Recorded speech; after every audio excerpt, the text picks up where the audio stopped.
gentlemen, welcome back to the channel.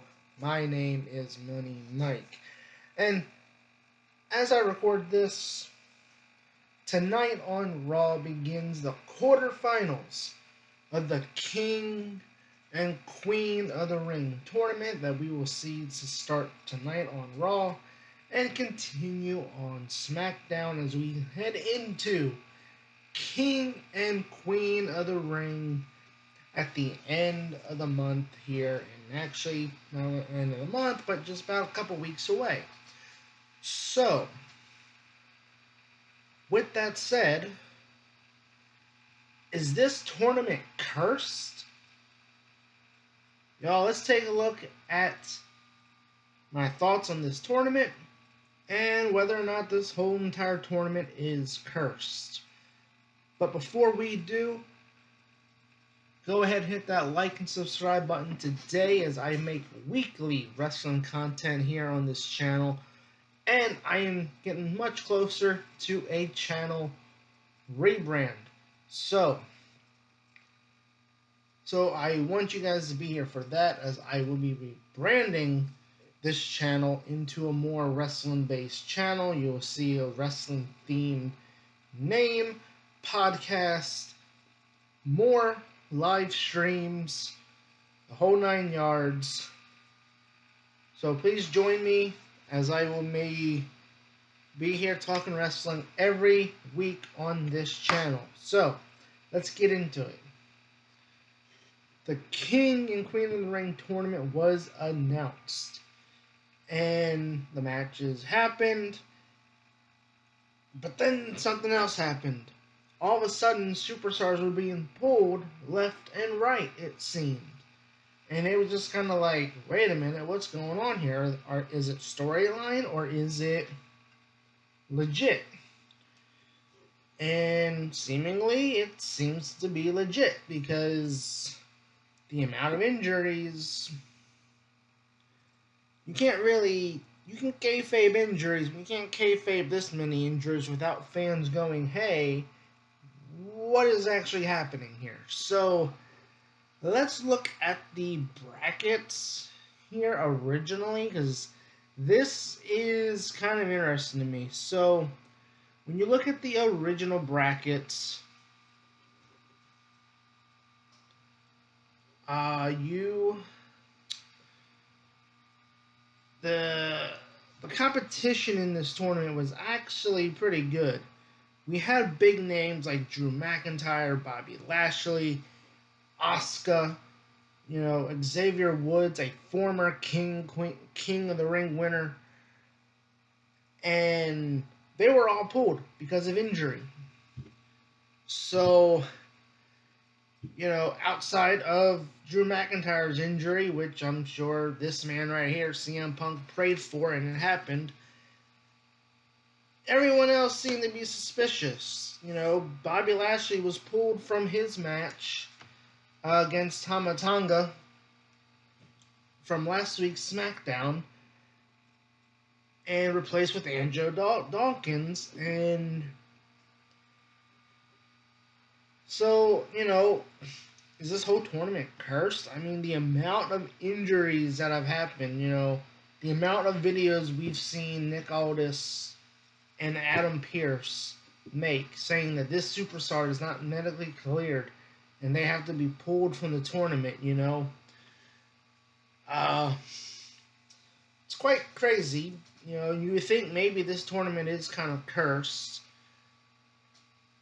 But outside of that, it is great to see that the King and Queen of the Ring concept is back. I hope this is more of a yearly thing, not a every other year thing. And I like how the winner gets to get a championship match of their choosing. Now, I'm guessing this is the world title, and I'm going to assume the winner of this is going to either face Damian Priest or Cody Rhodes. More so, probably Cody Rhodes. But we'll, because I'm guessing Damian Priest will be tied up into the whole Drew McIntyre CM Punk storyline coming up. But we do have some exciting quarterfinal matches that I'm actually looking forward to. You know, Gunther, who should be the one to win King of the Ring, tonight will face Kofi Kingston on Raw. And a match that I'm really looking forward to that should be an absolutely banger of a match. Ilja Dragunov, and I know I'm probably pronouncing his first name wrong, but I'll get used to it over time. Ilja Dragunov against Main Event Jey Uso. That should be an absolute banger of a match. Now, the problem with this is that the way the brackets are set up, this means we'll get Dragunov and Gunther in the semifinals instead of the finals. So, I don't know how I feel about that because I would rather see them meet in the finals than the semifinals. But, you know, those two are going to put on an absolute clinic if they do meet in the semifinals. But Dragunov going against Main Event Jey Uso tonight, if they are given the amount of time, give them 20-25 minutes, they're going to tear the house down tonight and have a great match.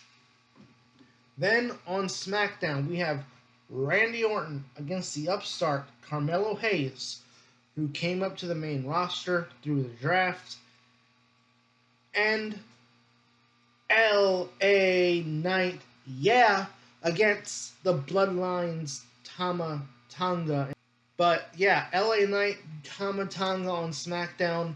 That should be a good match. I know fans were upset that LA Knight and Santos Escobar was not on TV, was not on SmackDown. And I don't know if it's maybe the fans feel entitled after the whole Cody Rhodes thing. You know, we won Cody, so, you know, maybe, I don't know if fans feel entitled because there was a hashtag, we won LA Knight, like, bruh.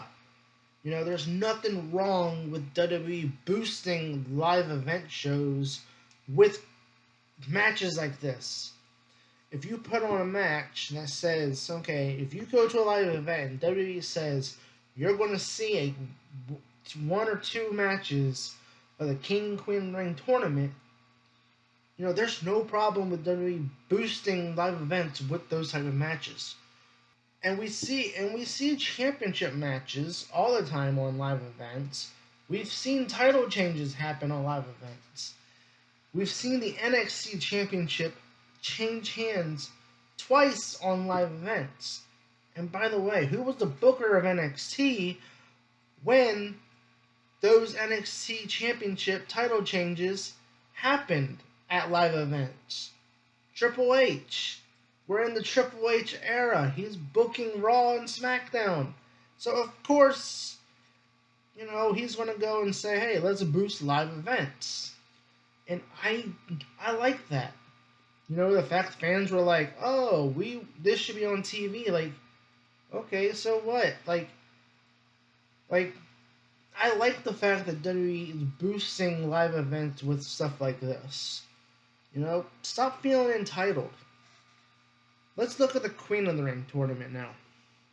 Quarterfinals tonight. Again, another banger of a match should be Shayna Baszler against Io Sky, Lyra Valkyria, Zoe Stark, and then on SmackDown, a powerhouse, two great women matches that should absolutely get 20 minutes each. Nia Jax versus Jade Cargill. That is going to be an absolute powerhouse of a match. You got two powerhouses in Nia Jax and Jade Cargill. But I hate how this bracket is set up in the women's tournament. You have Jade Cargill and Bianca Belair, who just won the tag titles. And there's a chance that the semifinals is going to be Jade versus Bianca. Why are we pitting the tag champions against each other? And we know Jade's not going to lose, so Jade's going to win I feel like it's going to be Gunther and Jade winning the tournament. And Jade's not going to lose so quickly. So we know Jade is going to win the tournament, and I'm looking here at my computer screen at the bracket. And to me, Jade versus Tiffany, I'm assuming is going to be Jade versus so it has to be someone from Raw, right? Jade versus Io Sky, because Shayna really hasn't really done anything, and I don't really think they're doing anything to build up Shayna. So I could see this being, again, we just saw Damage Control lose the tag titles to Jade and Bianca. So are we going to see Jade versus Io in the finals, or Bianca versus Io? See, this is interesting to me. The way these brackets are set up for the women's on SmackDown, man, I don't like it. Like, you have Jade and Bianca in the semifinals, which I don't know. Then again, Tiffany Stratton could beat Bianca Belair. It could be Tiffy time in the Queen of the Ring tournament. I don't know. Like, I love the unpredictability of the women's bracket, because to me, it feels like it's easy to say Jade Cargill's gonna win, but then you got Tiffany Stratton there. And I feel like she could win. And I feel like Bianca could win. So I like the unpredictability of it, opposed to the men's, where I'm like, okay, it's definitely Gunther that is going to win. So yeah, that's our semifinals that are going to be taking place this week on Raw and SmackDown. And guys, let me know in the comments below, what do you guys think of the King and Queen Ring tournament? Is this tournament cursed? Are you looking forward to the semifinals? And I've been your host, Money Mike, and I'll be back more this week with more wrestling content.